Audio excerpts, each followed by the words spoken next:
이번 동영상 강의에서는 체외순환 중 이 적정한 드레니지에 대한 기준은 어떤 의미인지에 대해서 말씀드리도록 하겠습니다. 체외순환 상황에서 어떠한 원인에 의해서든 정맥의 탈혈이 부족한 경우에는 이 충분한 관류량을 유지할 수가 없습니다.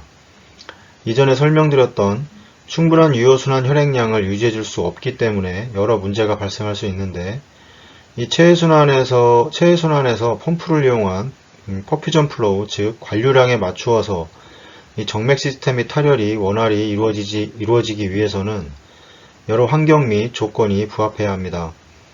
다들 경험해 보셨을 텐데, 퍼퓨전 플로우에 따라 비너스 드레인이 충분히 유지되지 못하는 상황에서는 이 낮은 리저버 레벨로 인해서 이 정상 이하의 퍼퓨전 플로우를 유지할 수밖에 없으며, 이런 상태가 오래 지속된다면 간질구획으로 수분이 빠져나가 부종을 일으킬 확률이 높아지게 됩니다.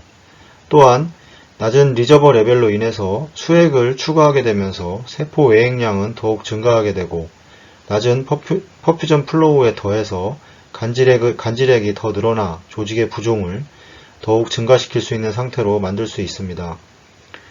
이 어른에 비해 소아는 더욱 이런 상황에 취약하기 때문에 충분한 관류량을 유지하기 위해서는 이 충분한 정맥 시스템의 탈혈이 동반되어야 합니다.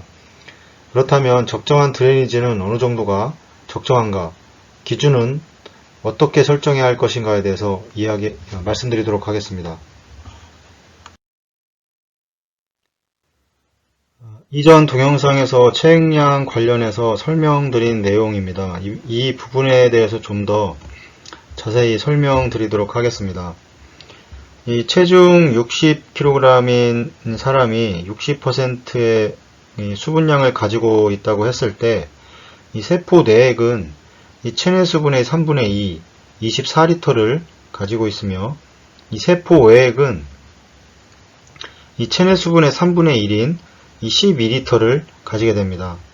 여기에서 체외순환이라는 행위 자체가 이 혈관에 목적에 맞는 캐놀라를 삽관해서 혈액을 순환시키는 과정이기 때문에 이 세포 외액 중에서도 이 혈관 내의 혈액량을 파악하는 것이 중요합니다. 이 세포 외액은 이 혈관 벽을 기준으로 간질 구획과 이 혈관 안의 혈장, 혈구 이 부분으로 나눠지게 되는데, 이 간질액은 세포 외액의 4분의 3인 이 15%인 9리터를 가지게 되고, 이 혈관 안의 혈장, 혈구는 세포 외액의 4분의 1인 이 3리터를 가지게 됩니다. 여기에서 각 구획에 따른 비율을 이해할 수 있어야 이 각 구획에 따른 체액량을 알 수가 있습니다. 이 세포 내액과 세포 외액의 비율은 각각 이 3분의 2, 3분의 2와 3분의 1이며, 이 세포 외액의 이 4분의 3은 간질구획에, 4분의 1은 혈관 안의 이 혈장과 혈구로 분포되는 비율을 이해하는 것이 중요합니다. 이 체외순환 과정에서 이 계산에서 중요한 부분은 이 세포 외액량 중에 이 혈장, 혈관에 위치한 혈액 볼륨입니다. 이 체외순환 과정에서 사용하게 되는 이 옥시네이터의 이 리저버 용량은 이 제조 회사마다 약간의 차이는 있지만, 이 성인용의 경우 보통 4500ml 용량을 가지고 있습니다. 그 이유는 이 혈관 안의 전체 혈액 볼륨이 4500ml를 넘기는 경우가 흔하지 않기 때문입니다. 여기에서 혈관은 이 심장 또는 이 조직세포를 기준으로 이 동맥 시스템과 이 정맥 시스템으로 다시 구분할 필요가 있습니다. 이 체외순환 과정은 이 정맥 시스템과 동맥 시스템에 각각 캐놀라 삽관을 통해서 순환이 이루어지기 때문에 이 동맥 시스템과 정맥 시스템의 이 혈액량을 구분할 필요가 생기게 됩니다. 이 혈관 안이 혈장과 혈구 성분 3리터 중 이 정맥 시스템의 이 3분의 2를 차지하고 있으며, 동맥 시스템에서 3분의 1의 혈액을 차지하고 있습니다. 그러므로 동맥 시스템에서는 이 3분의 1인 1리터가, 그 정맥 시스템에서는 3분의 2인 2리터가 2리터의 분포로 나누어져 있는데, 이 사람의 혈액은 대부분 정맥 시스템에 있기 때문에 이 정맥 시스템의 혈액을 어떻게 효과적으로 이 심장으로 다시 되돌려줄 수 있는가가 유효순환 혈액량 증가에 도움이 됩니다. 이렇게 나눌 수 있는 기준은 이 조직을 기준으로 봤을 때 이 동맥의 가장 작은 혈관의 단위는 캐필라리, 즉 동맥의 모세혈관과 이 정맥혈관의 가장 작은 단위인 이 베뉴얼, 즉 이 세정맥은 이 조직세포를 기준으로 서로 맞닿아 있습니다. 이 모세혈관들의 지름의 크기는 실제적으로 헤모글로빈이 한 줄로 지나가는 정도로 아주 미세하며 이 한 층의 내피세포를 가지면서 이 조직세포에서의 산소와 이산화탄소 교환 및 이 대사작용을 위한 물질 교환이 이루어지게 됩니다. 여기 생각해 봐야 할 점이 있는데 이 체해순환 과정은 이 동맥혈관인 이 상행대동맥 또는 대퇴동맥에 삽관을 해서 관류를 진행하고 무심방의 삽관을 통해서 탈혈을 유도하게 됩니다. 그래서 동맥 시스템에 위치하는 혈액을 통해서 관류를 진행하고 그 과정에서 조직에서 산소와 이산화탄소 및 이 물질 교환을 이룬 다음 이 정맥 시스템을 통해서 이 체해순환 회로로 드레인이 이루어지기 때문에 리저버에 드레인되는 혈액량 기준 설정은 이 동맥 시스템에 있는 혈액이 차지하고 있는 볼륨이 기준으로 설정해야 합니다. 다시 설명드리면 이 60kg의 60%의 수분을 가진 환자에서 체해순환을 시행한다고 했을 때 환자가 가지고 있는 36리터의 볼륨이 모두 리저버로 드레인되는 경우는 특수한 상황을 제외하고는 없습니다.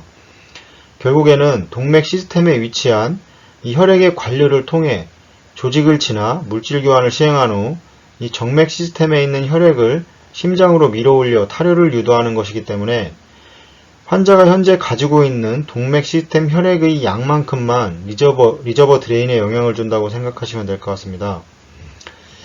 이해가 잘 안 되실 수 있는데 한 가지 예를 들어 설명을 드리겠습니다. 이 타입 A 다이섹션의 경우 이 하이포서믹 서큘러 어레스트를 시행하는 경우는 일반적인 체해순환과는 다른 과정이 추가되게 됩니다. 이 하이포서믹 서큘러 어레스트를 시행하는 경우 체해순환 자체를 완전히 멈추고 비너스 라인을 완전히 열어서 이 환자의 정맥 시스템에 위치한 혈액이 리저버로 빠져나오게 됩니다. 이 과정에서 확인해보면 이 리저버에 이미 순환 중에 드레인되어 있던 혈액 볼륨에 더해서 이 정맥 시스템에 있던 혈액이 리저버로 빠져나오게 되면 이 슬라이드에 나온 예처럼 거의 3리터의 볼륨이 리저버로 빠져나오게 될 것입니다. 그래서 환자의 몸무게가 많이 나가고 이 수분량이 많은 환자라면 리저버의 용량을 넘어서 넘치는 일도 종종 발생할 수 있습니다. 아마 경험해보신 분들도 다수 계실 거라 생각을 합니다. 이런 이유로 인해서 이 몸무게 60kg에 전체 수분량이 60%를 가지고 있다고 가정을 했을 때 리저버로 드레인되는 양은 동맥혈 시스템의 혈액인 1000ml가 기준이 되는 것입니다. 다 이해가 되지 않더라도 이 세포 외액의 혈관 안의 볼륨을 정맥혈과 동맥혈로 나누고 동맥 시스템 혈액 관류를 통해 이 조직에서의 대사 과정을 거쳐서 정맥 시스템을 통해 체해순환 회로로 드레인되는 과정을 거치기 때문에 동맥혈이 그 환자의 리저버로 드레인되는 혈액 볼륨이 기준이라고 생각하시면 됩니다. 이 기준이라는 이야기를 계속하고 있는데 이 드레인 관련해서 기준을 설정하는 것은 중요합니다. 이 드레인이 잘 된다 안 된다의 판단 유무는 이 여러가지 상황과 모니터링을 통해서 이 종합적으로 판단을 해야 합니다. 만약 체해순환 직후 모니터링 과정을 통해서 드레인이 잘 되고 안 되고의 판단의 기준이 이 리저버의 양만을 가지고 판단하는 것은 단편적인 생각이 될 수 있습니다. 리저버로 드레인된 볼륨의 양이 많아 보인다고 절대로 드레인이 잘 되는 것이 아니며 반대로 리저버로 드레인된 혈액 볼륨이 양이 적다고 해서 드레인이 안 된다고 판단하면 안 된다는 것입니다. 이 환자의 체액량을 바탕으로 기준이 되는 혈액량을 계산하고 그 계산된 혈액량을 바탕으로 삽관의 상태를 포함해서 이 물리적인 조건은 문제가 없다고 판단을 했을 때 리저버로 드레인되는 양이 계산된 기준에 비해 증가했다면 증가된 원인을 생각해서 체해순환 중 해결해 줘야 할 것이며 만약 기준보다 적은 양이 드레인되었다면 마찬가지로 원인을 분석해서 정상 혈액량을 찾을 수 있도록 해결해 주어야 할 것입니다. 만약 캐뉼레이션 조건이 부적절하다면 이 드레인에 분명한 영향을 미치게 되는데 이런 상황에서의 판단은 이 체해순환 중 모니터링을 통해서 확인할 수 있습니다. 드레인 관련해서 또 한 가지 상황을 보면 캐뉼레이션 조건이 적정하고 모니터링 과정에서도 문제가 없으며 대동맥 판막 역류 질환을 가지고 있지 않은 환자에서 LV의 위치해 있는 벤트에서 상당히 많은 양의 혈액이 배출되고 있을 때의 상황을 이해해야 합니다. 이 드레인 관련된 사항은 좀 더 자세하게 다른 동영상 강의를 통해서 다시 한번 말씀드리도록 하겠습니다. 이번 동영상 강의에서는 모든 조건이 정상인 상황에서 이 환자의 체액량 관련 드레인되는 기준에 대해서 말씀을 드리려고 합니다.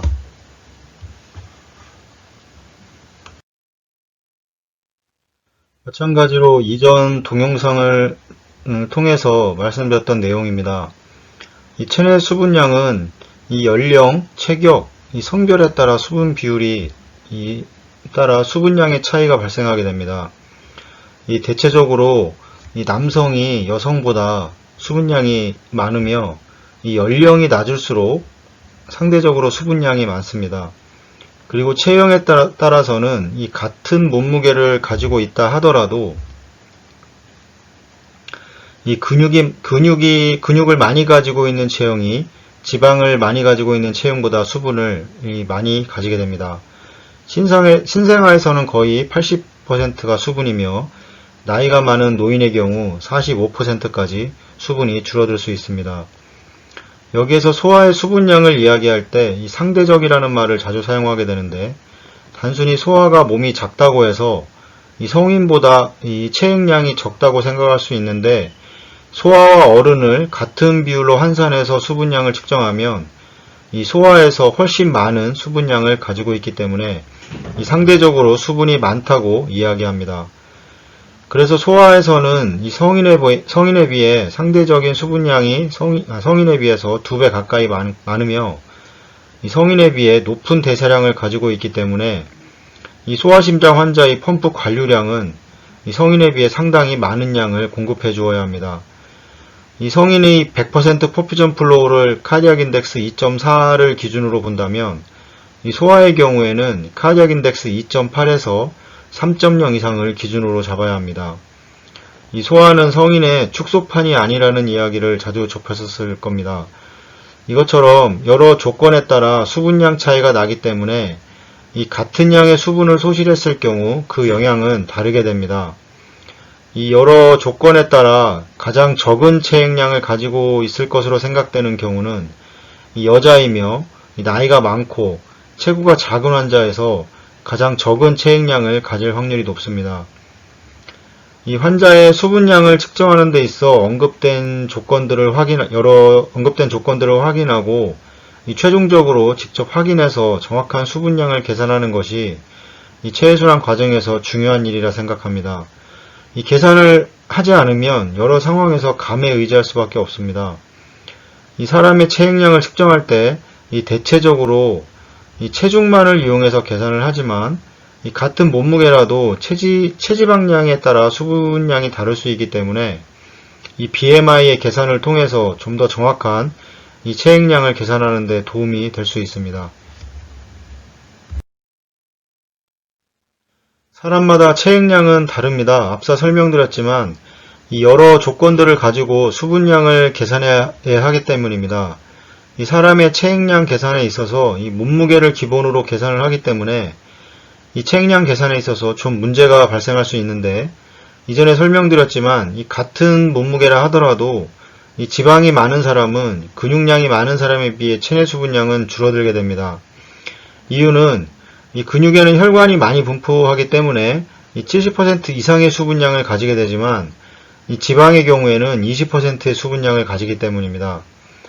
이 지금 보시는 표는 이 질병관리본부에서 발표한 이 남자와 여자에 따른 평균 키와 체중을 계산한 표입니다.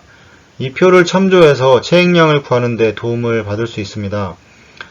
예를 들어 만약 170cm의 키와 90kg의 몸무게를 가지고 있는 이 환자가 있다고 했을 때 환자의 몸무게가 근육량이 많아서 몸무게가 증가되었다고 판단되었을 때는 상당히 많은 수분량을 가지고 있겠지만 만약 지방이 많아서 체중이 증가한 경우에는 이 보시는 표를 참조해서 이 체액량을 구해줄 수 있습니다.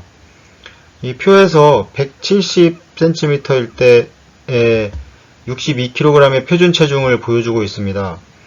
만약 90kg의 체중으로 체액량을 계산했을 때는 상당히 많은 양의 체액량이 있는 것으로 판단할 수 있지만 실제로 체외순환을 시행해보면 리저버로 드레인되는 양은 계산된 값에 비해 상당히 적은 양이 드레인될 것입니다.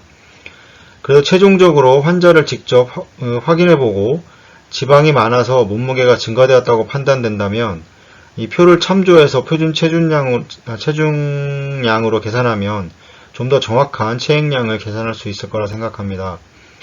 실제로 이 표는 청소년의 표준 성장 상태를 표로 만든 것입니다. 하지만 성인의 경우에서 표준 체중을 구하는 공신된 자료가 없기 때문에 이 표를 이용해서 도움을 받을 수 있습니다.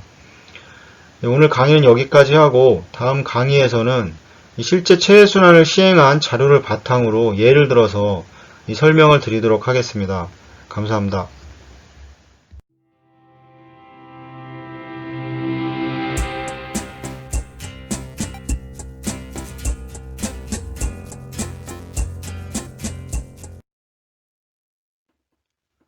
실제 체외순환을 진행한 환자를 예를 들어서 설명을 드리도록 하겠습니다. 이 남자 51세에 161cm에 68kg의 몸무게를 가진 환자입니다. 이 관상동맥 질환을 가지고 있으며 수술은 캐비지를 진행하였습니다. 이 환자를 최종적으로 확인했을 때 이 탄탄한 몸을 가지고 있는 것으로 판단해서 환자의 현재 체중을 가지고 전체 체액량을 구했습니다. 가지고 있는 부종은 없었으며 이 헤마토크림 및 알부민 수치가 이 저하는 보이지 않았으며 여러가지 전해질 검사도 대부분 정상으로 나왔습니다. 이 환자의 전체 체액량은 41리터 정도를 가지고 있고 이 중 세포 외액량은 3분의 1인 14리터입니다. 이 세포 외액 중 간질액량은 이 4분의 3인 10.5리터로 계산되었고 이 혈관 안의 혈액량은 세포 외액량의 4분의 1인 3.5리터로 계산되었으며 이 혈관의 동맥 시스템의 혈액은 이 1170ml, 정맥 시스템에는 2300ml의 혈액이 분포되어 있는 것으로 계산되었습니다. 이 사진을 확인해 보면 이 체외순환을 시작하고 이 관류량이 분당 5000ml일 때 이 최초 리저버로 드레인된 혈액량은 이 1400ml 정도입니다. 리저버로 드레인된 이 혈액량을 확인했을 때 이미 계산된 드레인의 기준값과 많은 차이가 없기 때문에 이 정상적으로 퍼퓨전 플로우에 따라서 드레인이 되는 것을 확인할 수 있습니다. 이 순환되고 있는 혈액이 리저버로 드레인되는 유무는 여러가지 조건들을 가지고 판단해야 합니다. 앞서 말씀드렸지만 체액량 계산을 제외하고 이 체외순환 상황에서 이 캐놀라의 형태 및 사이즈 그리고 삽관된 캐놀라의 포지션 뿐만 아니라 이 환자가 가지고 있는 질병으로 인한 션트의 유무 등과 이 축부혈관의 발달 유무도 중요합니다. 여러 물리적인 조건 등을 포함해서 모두 정상이라고 판단을 했을 때 이 체액량을 통한 계산을 통해서 이 질병에 따른 환자의 현재 체액량의 상태를 좀 더 확실하게 파악할 수 있습니다. 만약 캐놀라에 삽관된 위치가 부적절한 관계로 드레인이 잘 안되는 상황에서 이 체액량으로 계산된 혈액 볼륨은 별다른 의미가 없어지게 됩니다. 체액량 계산을 통한 드레인되는 혈액량의 기준 설정은 이 물리적인 조건들이 정상인 상태에서 이 체외순환 중 환자의 체액량을 어떻게 조절해 줄 수 있을 것인가를 판단해야 합니다. 이 체외순환 중 이 90여 분 동안 소변은 1300ml가 배출되었고 이 헤모필트레이션은 500ml였습니다. 이번 환자의 경우 체액량이 많이 늘어나 있는 상태가 아니기 때문에 이 체외순환 회로에서 많은 양의 헤모필트레이션을 시행하지 않았습니다. 체외순환이 끝나고 나서는 회로에 남아있는 혈액을 이 헤모필터를 통해 컨센트레이션 시킨 후에 약 1000ml 정도를 이 마취과를 통해 환자에게 주입했습니다. 이와 같은 환자에서처럼 체액량이 증가되어 있지 않은 경우에서는 이 체외순환 회로에서 프라임 용량 이상을 제거할 필요는 없습니다. 이번 환자는 여자 70세에 이 150cm의 키에 이 51kg의 몸무게를 가진 환자입니다. 환자는 이 코로너리 아테리 디지즈를 가지고 있었고 이젝션 프랙션은 20%로 상당히 낮은 심박출량과 함께 이 전신 부종을 가지고 있는 환자입니다. 이 환자의 경우는 이 몸무게에 비해 상당히 많은 체액량을 가지고 있을 것이라 판단했으며 이 체액량 계산을 통해서 체외순환 중 어느 정도의 체액량을 제거해 주어야 할지 계산해 줄 수 있습니다. 이 전체 체액량은 23리터이며 세포 외액량은 7.7리터입니다. 세포 외액 중 간질액량은 5.7리터이고 이 혈관 안의 혈장량은 1.9리터로 계산됩니다. 여기에서 정맥 시스템에 1260ml가 차지하고 있고 동맥 시스템에는 630ml의 혈액이 분포되어 있는 것으로 계산되었습니다. 이 드레인량이 되는 기준은 이 동맥 시스템에 있는 혈액량이 기준이기 때문에 이 정상적인 체액량을 가지고 있다면 630cc 정도의 드레인량이면 정상이라 할 수 있을 것입니다. 이 검사 결과에서도 확인할 수 있는 점은 이 BUN 크레아티닌의 값이 42.6, 1.9로 증가되어 있으며 이는 신장의 기능이 저하되어 있음을 확인할 수 있습니다. 이젝션 프랙션이 20%이기 때문에 이 심각한 심박출량 저하로 인한 유효순환 혈액량 감소의 원인으로 이 신장에서 나트륨 및 수분 저류가 발생하게 되고 그 결과 전신부종이 발생하였으며 또한 이 신장에서의 사구체 여과율이 감소하면서 어큐트 레날 페일러가 발생한 것이라 판단됩니다.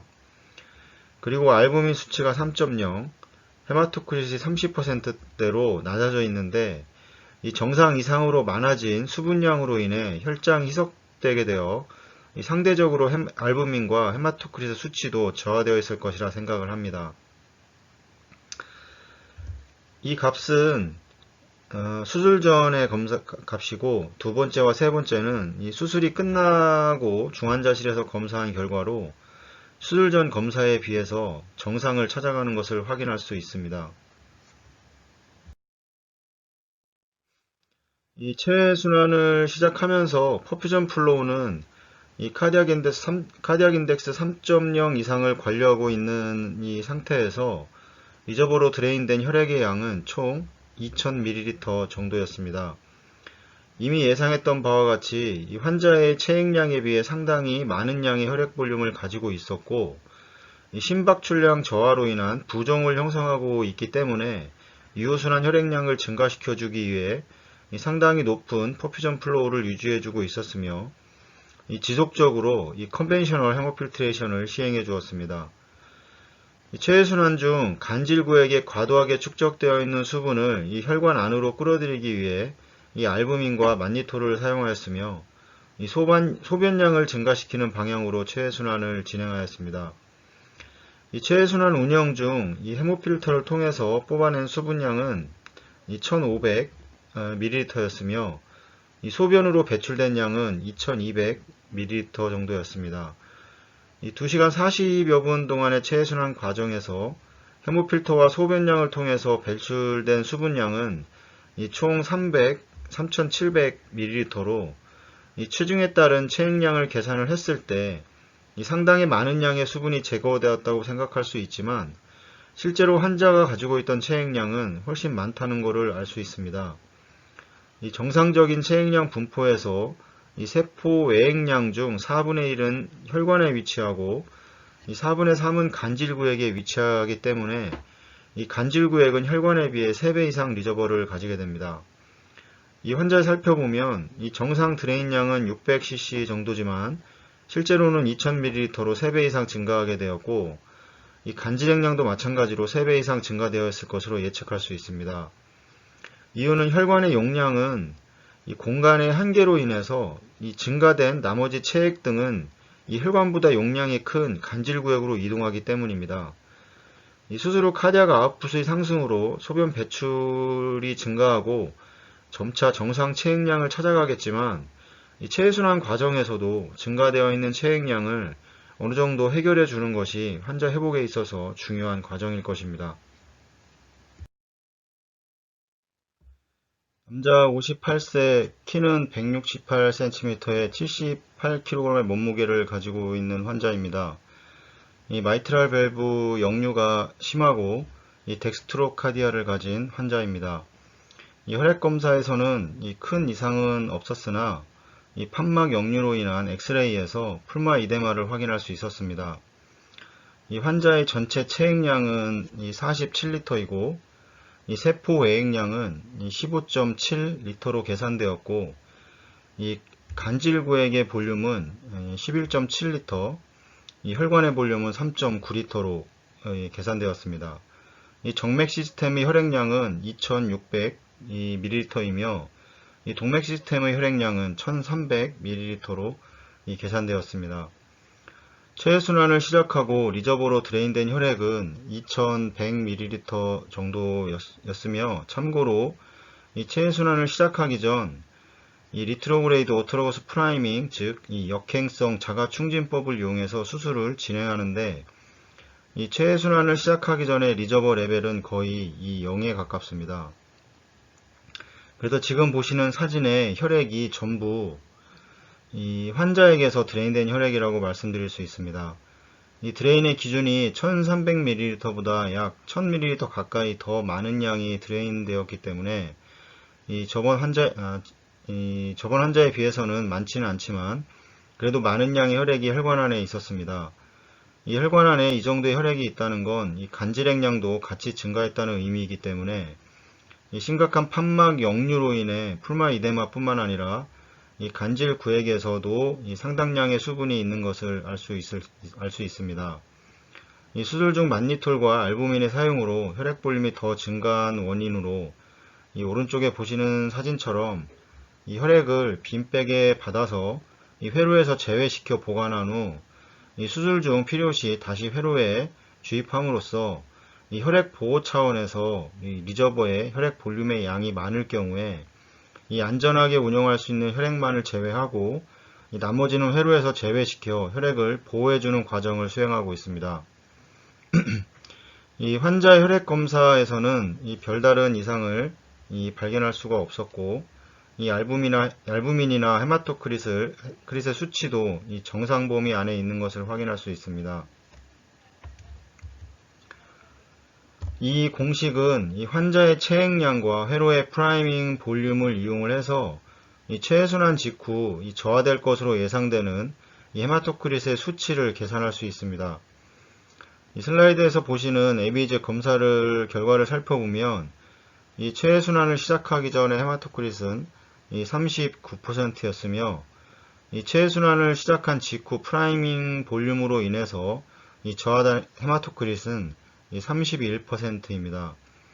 보시는 공식에서 계산된 값과 이 차이가 없는 것으로 보았을 때 환자의 체액량 계산은 어느 정도 맞게 예측했다는 것을 알 수 있으며 이 체해순환 중 31%의 헤마토크릿은 너무 높은 수치이기 때문에 이 플라즈마 솔루션을 추가해서 27%의 수치로 이 수술을 진행하였으며 이 소변량에 맞추어서 플라즈마 솔루션을 추가해서 운용하였습니다. 이 체해순환 중 일반적으로 적용하고 있는 정상적인 헤마토크릿의 수치는 25% 전후입니다. 이 2시간여 동안의 소변량은 1500ml였으며 이 체해순환 중 헤모필터를 통해서 1000ml를 제거했습니다. 이 체해순환이 완전히 끝나고 나서는 이 회로에 남아있는 혈액을 이 헤모필터를 통해서 이 컨센트레이션을 과정을 거친 후에 혈액 1200cc를 이 마취과를 통해서 주입하였습니다. 지금까지 몇 가지 예를 들어서 설명을 드렸지만 이 환자를 이 검사 결과를 바탕으로 직접 확인해서 파악을 한 다음에 이 정확한 체액량을 구하려고 노력해야 하며 이 체해순환 과정에서 기준이 되는 드레인 양은 얼마나 될지 계산해서 적용하려고 하는 노력이 필요하다고 생각을 합니다. 이 환자를 파악하고 계산하는 과정이 없이 이 체해순환을 진행하는 것은 이 어떠한 기준이 설정되어 있지 않게 되면서 이 체해순환 전반에 걸쳐서 감에 의존해야 하는 상황이 발생할 수 있습니다. 이 체해순환 과정은 이 환자의 체액량과 가장 밀접하게 연결되어 있습니다. 어떠한 원인에 의해서든 이 환자의 체액량의 변화를 가져오게 되며 이 정상적인 체액량에서 변화된 체액량에 대한 이 체해순환 상황에서의 해결 과정은 이 무엇보다 중요하다고 생각을 합니다.